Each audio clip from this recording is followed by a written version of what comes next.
Sunday night, Richard Sherman was given the opportunity to be a superior leader of men after making one of the most important plays in Seattle Seahawks history, in perhaps the franchise's biggest game.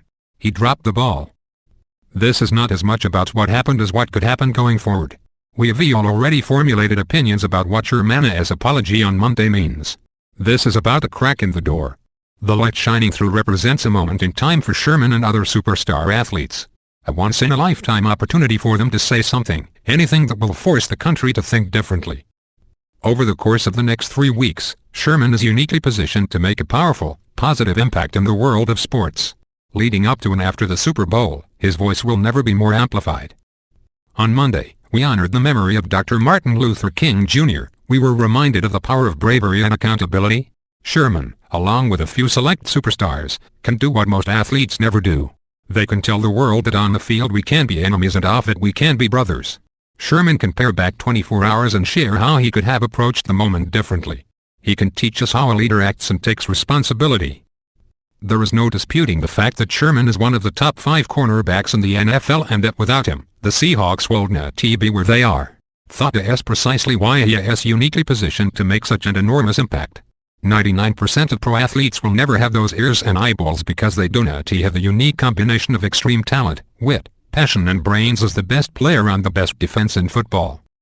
His playing career is extraordinarily dependent upon reacting quickly, and it is obvious his talent also tracks to his mind, because he saw the misstep in his post-game interview and swiftly reacted with a public apology.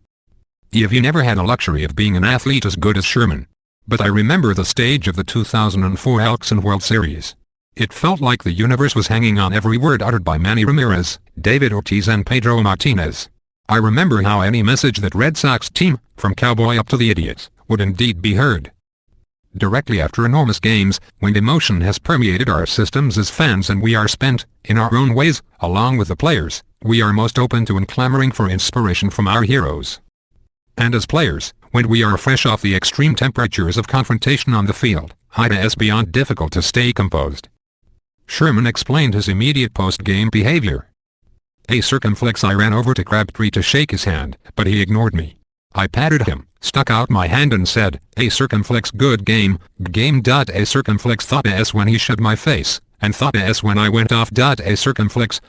And when he went off, it simply felt void of character. Was it real? That, too, is debatable. Sherman has alluded to the fact that he does what he does and says what he says to get under the skin of his opponents. Whether it was just a raw, authentic, emotional interview, a complete breakdown in judgment or a manufactured warning to Demaryius Thomas, there is no disputing the fact that it was a selfish act and completely insensitive to the best interests of the Seattle Seahawks franchise, the organization that pays him. He acknowledged that in his apology. Sherman completely displaced the attention of America. The whole world was talking about the Seahawks and Thomas' play on the field. Then instantaneously, they were talking about Sherman and his rant. Instead of #Seahawks it was #Sherman. Additionally, he snatched the spotlight from his teammates and began to sing. The same could be said for Vancouver Canucks coach John Tortorella, a supposed leader of men. His actions Saturday night that led to a 15-day suspension are, perhaps, more offensive, given his role and responsibility.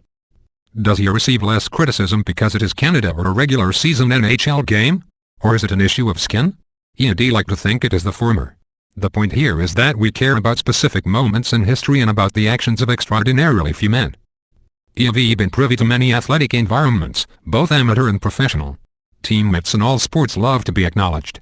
Thought as why a well-delivered comment about Russell Wilson or the D-line or Pete Carroll would have been so appropriate. Players collectively roll their eyes when their comrades manufacture a circumflex look at me moments. Narcissism is a trait universally unappreciated by human beings, and NFL players fall into this human bucket. If, indeed, Sherman's explosion was about a competitive edge, maybe he waits until after the Super Bowl to remove his mask, at which point he gives us something to celebrate rather than roll our eyes. Finally, this topic transcends sports.